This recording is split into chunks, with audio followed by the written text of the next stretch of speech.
This is Water Elemental. And this is Jolly Green. And this is the second episode of the Hex Podcast, where we talk about Hexology, Shards of Fate. Just going to give you a rundown of what happened in this most recent patch version 8.24. V824, please get that right. I am an internet person, and I am always right. Well, V stands for version, so saying patch version is kind of redundant. But whatever. I want to be correct, sir. Anyways, it's a small patch, but it has a few interesting cards in there that we want to talk about this week. Nothing like super spectacular as like a major update like some other games have bi-weekly that we do, but whatever. I must disagree. Zombie Plague, the new card that they added, one of 3 here, it's amazing. I'm going to go ahead and say it's spectacular even. This thing is a 2-cost blood constant with a 2 blood threshold. It says, at the start of your turn, reveal 3 random cards from each opposing champion's deck. Each troop revealed this way gets a permanent -1/-1. If a troop's defense is reduced to 0 or less this way, revert it, then transform it into a zombie, which is a 2/2 generic creature, and put it into play under your control. Now that thing is fantastic. That has destroy, rush, and weenie decks all day long. It's a very good hindrance to your opponent. It's not a win condition per se, but it can destroy some very, very specific decks that are currently being played. A lot of red-green decks and a lot of lower cost Inspired decks, and the ones that take advantage of, Ancestors Chosen and stuff like that. This deck can really hurt. And since it's not a unique constant, you can have several of them in play, revealing up to 6, 12, and up to 12 per turn. It's very scary, and you can pretty much reduce their deck into only shards. So, fantastic. This thing, its best friend is an opposing Pack Raptor deck. I gotta say, it just eats it alive. And this is also one of those cards that really wouldn't work in a paper, real card game environment. Because usually when you randomize something, it's such a pain in the butt to actually make something truly random in the physical real world without an algorithm doing it for you. Zombie Plague just takes advantage of that mechanic and puts it to a very good use. Next up, we have Chimes of the Zodiac. It's a 7-cost artifact. It says, when you play an action, copy it. This works really well in 2 types of decks. It's going to work really well in turn repetition decks, like the ones where you use like Time Shift and stuff like that, where you get an extra turn after it, or in decks like, you're going to use a lot of Escalation. Those are the only 2 decks I could see this being very useful in, especially for a 7 cost. I don't know, it's pretty darn good with burn. I'm curious if this will trigger multiple instances of Escalation while it's being cast. So if you cast something like Inferno, or what is it, the 2-cost bird to Escalation, if it's going to go first cast is 2 and then the other one's going to be 4 right after it. That's a good question. I can't wait to actually build a deck around it and find out myself. Yeah, let's actually, after this game, we'll test that and see. And if anybody finds any neat combos with it, I am very interested to figure out how you, the listener, would use Chimes of the Zodiac. Because it's just one of those neat little flavorful cards that it exists in other card games in almost the same fashion, but let's see how it fits into this one. It seems like this is going to be a sleeper hit. It's going to kind of creep in out of nowhere, and everybody's going to be like, why are you playing Chimes of the Zodiac? And then one guy's going to find a way to break it, like in half. I can't wait, because I love it when things break the game. And finally, the third card that was introduced in this recent update was Inferno. 3 cost, 2 ruby threshold, constant that says, this constant enters play with an Inferno counter. At the start of each champion's turn, choose 1 at random, add an Inferno counter to this constant, or deal 1 damage to this champion for each Inferno counter on this constant. It's Russian roulette. I don't know. Why would you not want to just choose add a counter every single time? It's random. Oh. So you pretty much put it into play, and it's going to deal 1 next turn, or it's going to go to 2 counters.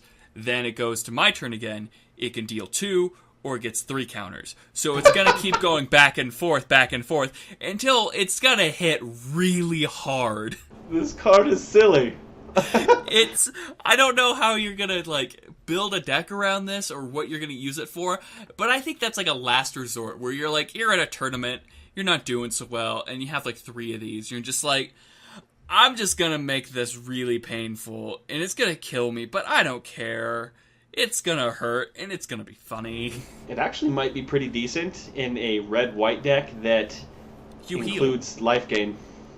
Oh, that might not be a bad idea with escalation, but I don't know. It doesn't seem like something you can really build off of right now. I don't know. You never know, you might.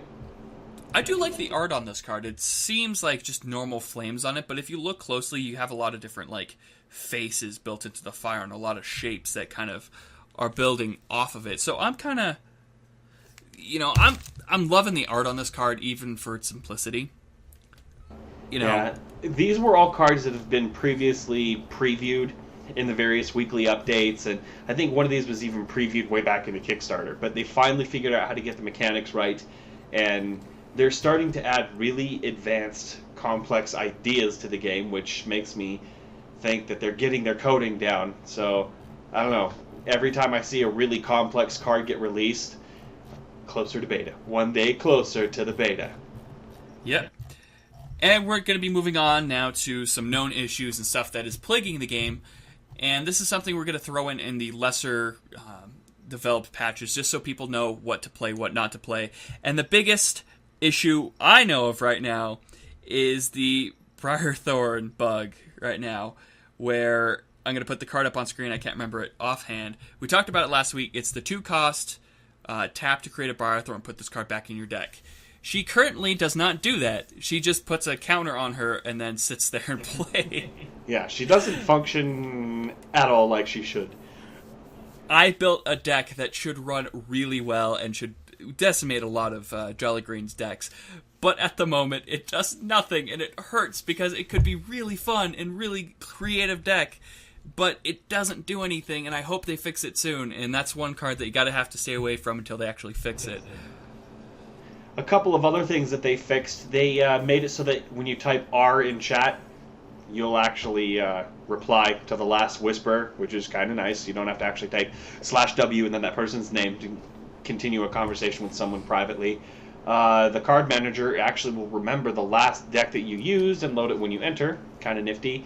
And cards that go into a graveyard now always go into the correct graveyard, which is just kind of a irritating little quirk that had been happening since the beginning of Alpha. But other than that, that's really all that was changed that's really groundbreaking. State of the meta? Anything interesting that you've been seeing playing other opponents lately? Or I know you've seen the new zombie decks, but is there any other deck that you've kind of seen hit dominance? I've been playing a lot lately. I see a lot of white-red. I see a lot of red-green still.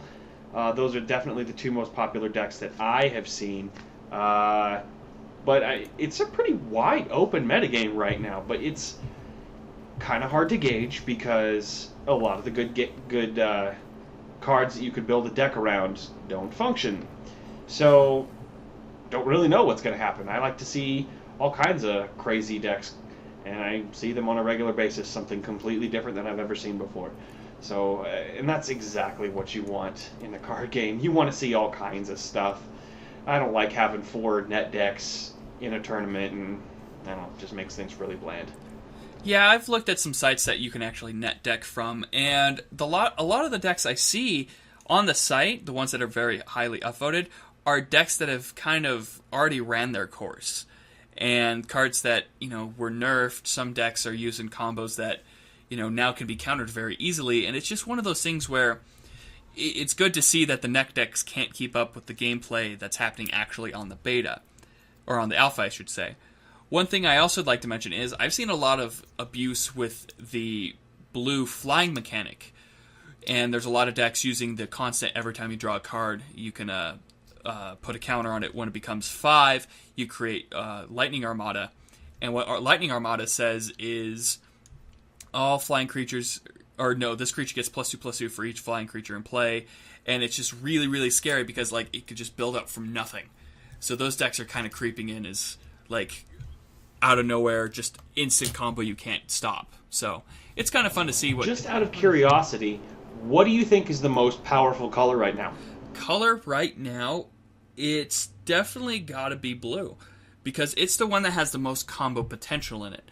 Every other deck can just kind of be thrown together and it doesn't have too much synergy in it, and it works fairly well.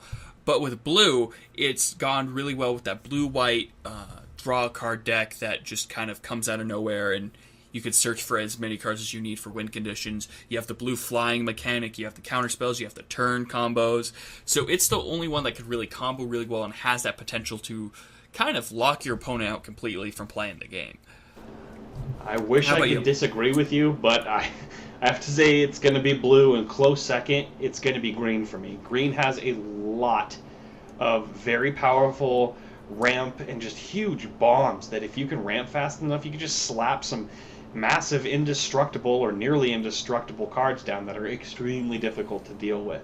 They've got a good mid curve, they've got a good early curve. Green's got pretty much everything I could ever want.